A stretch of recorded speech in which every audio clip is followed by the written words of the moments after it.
اپنے کسی پیارے کو بیماری میں مبتلا دیکھے اور بیماری کسی ایسی سٹیج پر پہنچ جائے جہاں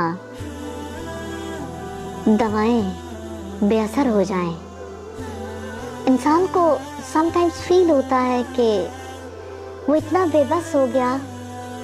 بے بسی کے موقع پر لوگ ایسے دم جھاڑ کرواتے ہیں، ایسے منتر پھونکتے ہیں اور ایسے لوگوں کے پاس جاتے ہیں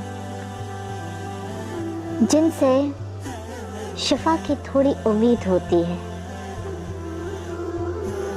میں آج ایسی دعا آپ کو بتانا چاہتی ہوں جس کے بارے میں نبی صلی اللہ علیہ وسلم نے فرمایا، جو شخص اسے 7 بار پڑھے، اگر اللہ تعالیٰ نے اس کی تقدیر میں موت نہ لکھی ہو تو اسے ضرور شفا مل جائے گی۔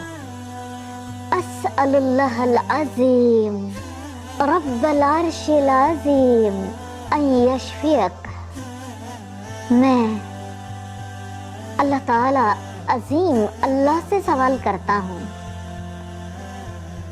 جو عرش عظیم کا رب ہے کہ وہ آپ کو شفا دے دے۔